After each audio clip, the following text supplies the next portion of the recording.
Shalom. I'm Rabbi Susan Leiter, and I'd like to talk with you today about Shabbat. Shabbat is a major part of our community here at Congregation Kol Shofar. For many of us, perfectionism is a challenge that dots the landscape of our lives. The drive to do it all, to be all places at once, and to be excellent in it all can pervade our souls. Judaism is well aware of this human drive and provides Shabbat as a spiritual practice. When we observe Shabbat and rest on the seventh day, we refrain from creating in the world or attempting to master it.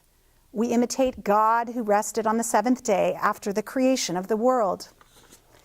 It seems that this Shabbat idea, as ancient as it is catching on in the secular world too.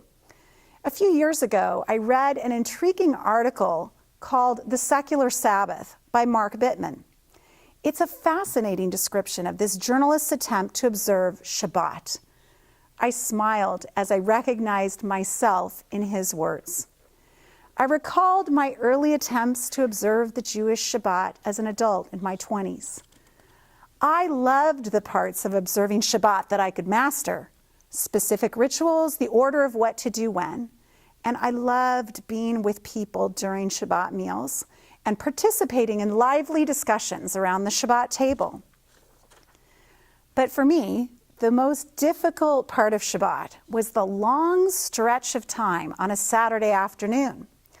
My mind would wander back to my to-do list. I wondered how I could justify just chilling out on Shabbat afternoon when so much work awaited me. It took years for me to realize the true joy of Shabbat afternoon. A long nap, albeit that had to wait until the kids grew up a bit, and the lazy late afternoon games with my kids. I savored the chance to talk uninterrupted with my husband. It was wonderful when friends dropped by just because it was Shabbat. I'm sure that if I had not discovered Shabbat as an adult, I would be a complete workaholic, consumed by the to-do list and the drive to do and achieve more. Instead, I'm reminded of my own limitations as a human being. There's always more work to do, but it can wait. I embrace time, my family, my community, and I'm reminded of my link to the Holy One. This article helped me reflect once again on the wonderful gift that Shabbat is in our lives, and it reminded me about my own journey to grow in my spiritual practice of Shabbat. I hope you enjoy reading this article too, and that it brings you closer to Shabbat and to wholeness. Shabbat Shalom.